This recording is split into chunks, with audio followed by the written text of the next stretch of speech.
bizimdir, bizim olacak. Qarabağ bizimdir, bizim olacak.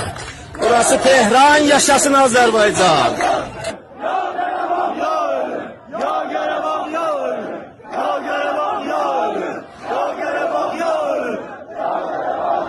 Azad Şuşamızın bugün günüdür. Vətən bağı al əlvandır, var içində xarı bülbül. Vətən bağı qələbə qoxur, Şuşanın dağları vətən oğullarını salamlayır. 8 may 1992-ci il yox, məhz 8 noyabr 2020-ci il Azərbaycan ürəyinə qovuşdu. Artıq biz Şuşanın dərdindən hər il ürəyimizdə yıxılmayacağıq, ağlamayacağıq. Azərbaycan Şuşasına qovuşdu.